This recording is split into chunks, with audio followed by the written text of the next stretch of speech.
दोस्तों, इस दुनिया में पढ़ने के लिए तो इतना है कि हमसे खत्म ही नहीं होगा, पर हमारे लिए क्या जरूरी है वो हमें डिपेंड करता है कि हमारे लिए क्या जरूरी है। इसलिए हम छोटे छोटे टॉपिक्स में आपको वीडियो बताएंगे और आज का हमारा टॉपिक है संज्ञा। तो चलो शुरू करते हैं हमारा टॉपिक संज्ञा। हम पढ़ रहे थे संज्ञा के बारे में, ठीक है, संज्ञा के बारे में। तो हम इसकी परिभाषा शॉर्ट में कैसे लिखेंगे वो आपको समझाता हूँ। तो देखो, संज्ञा किसे कहते हैं मैं बाद में बताऊंगा आपको, पहले लिख दो। पहले क्या? व्यक्ति, ठीक है, निकला क्या? वस्तु और स्थान। अब हम नहीं जानते तो हमारी परिभाषा यहाँ पे कंप्लीट होगी। किसी व्यक्ति, वस्तु अथवा स्थान के नाम का बोध कराने वाले शब्दों को क्या कहते हैं? संज्ञा कहते हैं। किसी व्यक्ति, वस्तु अथवा स्थान के नाम का बोध कराने वाले शब्दों को क्या कहते हैं? संज्ञा कहते हैं। क्या कहते हैं? संज्ञा कहते हैं। तो ये कॉन्सेप्ट आपका क्लियर हो जाना चाहिए कि संज्ञा किसे कहते हैं। संज्ञा उसे कहते हैं कि जो शब्द किसी व्यक्ति का बोध कराए, किसी वस्तु का बोध कराए, किसी स्थान का बोध कराए, तो वो संज्ञा कहते हैं। Concept is clear. अब मैं आपको इसके एग्जाम्पल देता हूं। तो हम यहाँ पे लिखेंगे EXAMPLE, एग्जाम्पल इज इक्वल क्या हो सकते हैं?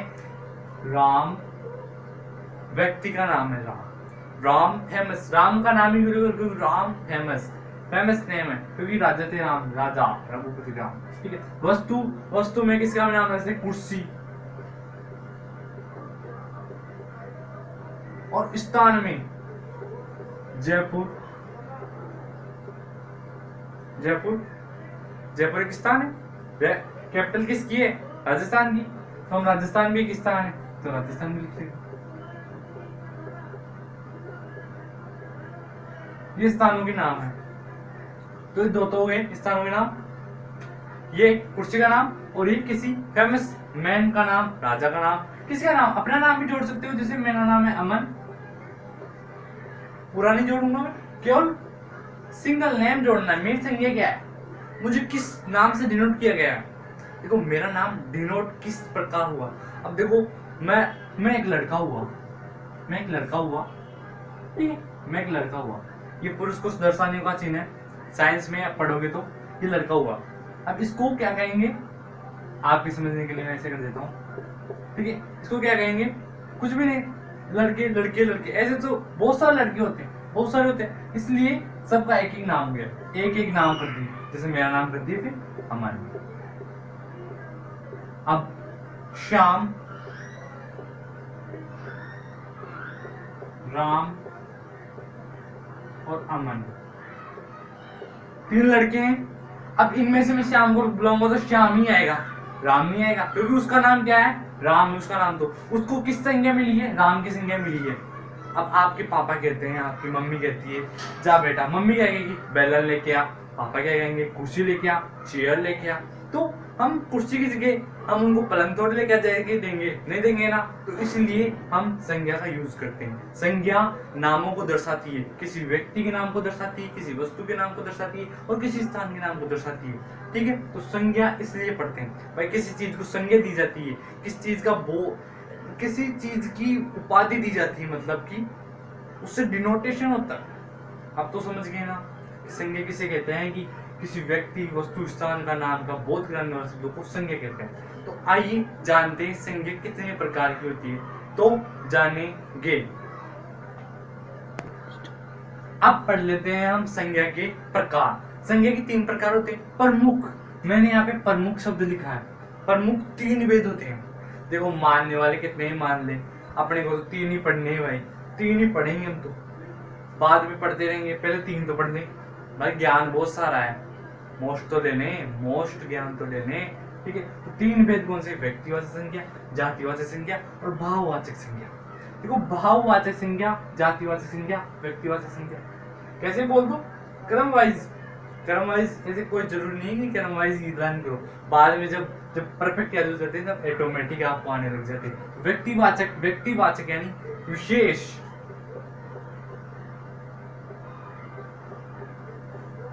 यहाँ पे व्यक्ति से अर्थ है कि एक विशेष, और जाति से अर्थ है पूर्ण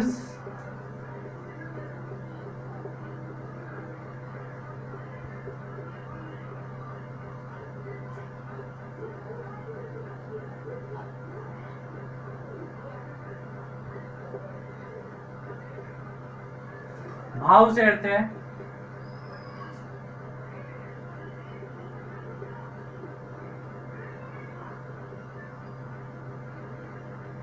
ठीक है, व्यक्ति विशेष। देखो इसमें वही चीज फॉलो करनी है हमें, किसी व्यक्ति वस्तु,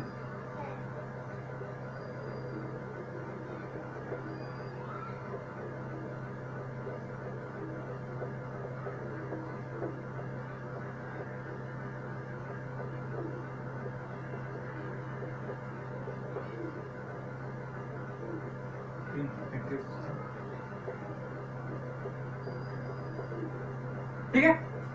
किसी, हम किसी को जानते नहीं है तो किसी लगाते हैं, इसलिए हम लगाते हैं। आपको कोई किसी को लगाऊं मैं, तो देखो किसी इसलिए लगाते हैं कि हम जानते नहीं। किसी हम परिभाषा के अकॉर्डिंग मैंने जोड़ने के लिए शब्द हो, किसी व्यक्ति वस्तु अथवा स्थान ऐसे जोड़ते हैं इसके अंदर भी, ठीक है। अब इनकी परिभाषा कैसे जोड़ेंगे? किसी विशेष व्यक्ति वस्तु अथवा स्थान का बोध कराने वाले शब्दों को व्यक्तिवाचक संज्ञा कहलाते हैं। यानी वह संज्ञा जो किसी विशेष व्यक्ति अथवा स्थान वस्तु आदि का बोध कराए तो वो व्यक्तिवाचक संज्ञा कहलाती है। व्यक्तिवाचक जिसमें एक ही हो, और एक इसमें एक ही चीज आएगी, एक विशेष चीज।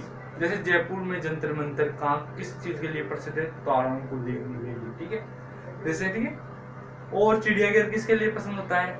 जानवरों के लिए। तो एक प्रसिद्ध चीज आएगी, जैसे चिड़ियाघर हो गया, जैसे गंगा नदी हो गई, हीराकुंड बांध हो गया है, हिमालय पर्वत हो गया। तो इसके उदाहरण वो हैं।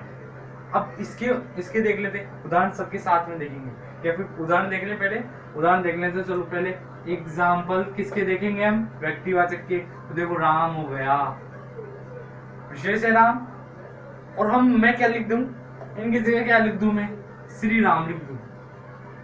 अगर मैं इनकी जगह श्री राम लिख देता हूं, श्री राम, तो ये भी फेमस हो गई राज्य थे। यहाँ पे लिखता हूं मैं हिमालय,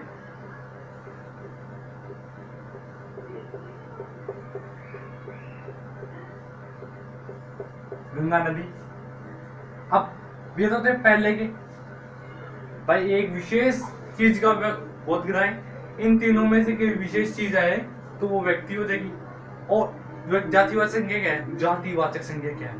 जो देखो जातिवाचक संज्ञा से क्या है? देखो जैसे मैं कहूंगा आम, मैं आम खाता हूँ, हम सब आम खाते हैं, तो वहां पे जो आम है ना उसकी जाति नहीं बदली। आम सोए का भी बोध करा ले, सोए का भी बोध कराएगा आम,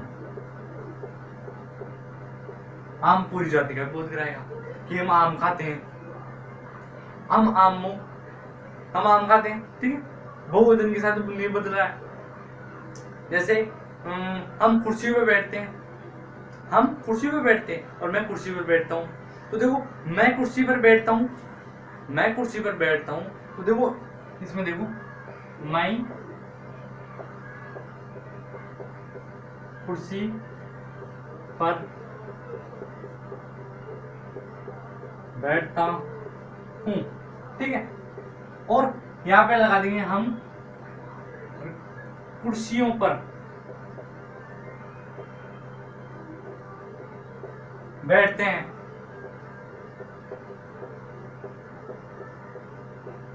तो देखो यहाँ पे कुर्सियों और कुर्सी पर चेंज हो गया, कुर्सी और कुर्सियों। वहां पे आम चेंज नहीं हुआ, वहां पे मैं आम खाता हूं। देखो यहाँ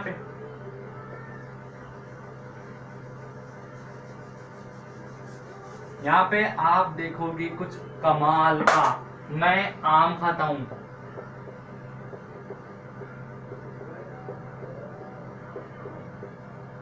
हम आम खाते हैं।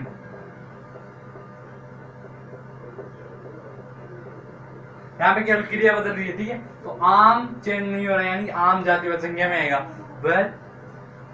वह शब्द जो खुद वो पूरी जाति का बोध कराए जातिवाचक संज्ञा में आते हैं, ठीक है।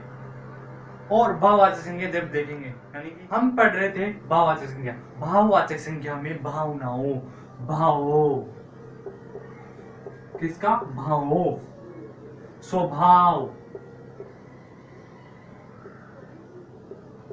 आदि का बोध होता है। देखो कैसे चिन्ह या किसी शब्दों से किसी व्यक्ति, वस्तु अथवा स्थान की भाव का, गुण का, दोष का, अवस्था का, मैं किस अवस्था में, गुण का आदि का पता चले तो वह भाववाचक संज्ञा शब्द कहलाते हैं।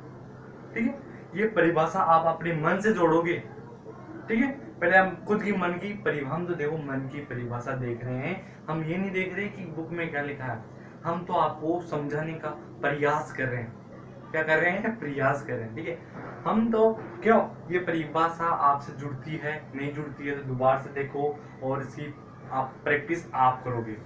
ठीक है, और अच्छी लगे तो वीडियो लाइक भी करना, शेयर भी करना। ठीक है, अब हम पढ़ रहे थे ये, तो देखो हमने इसका भी कर लिया। अब देखो जाति का हमने कर लिया ना, आम एक शब्द ले लिया, कुर्सी तो शब्द लिए थे ना हम। अब हम जैसे भाव के, भाववाचक संज्ञा, इसमें आते हैं मिठास,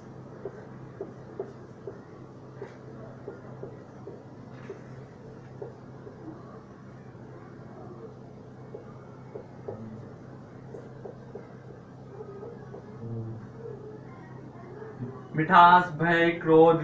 ठीक है, मिठास, भय, क्रोध और घृणा आदि कर देता हूं मैं, क्योंकि बहुत सारे लिखने को तो बहुत सारे हैं पर याद भी तो हो। तो देखिए ये याद कर लो, प्रमुख हो जाएंगे। जो भाववाचक में भावों का, स्वभाव का आदि का बोध होता है।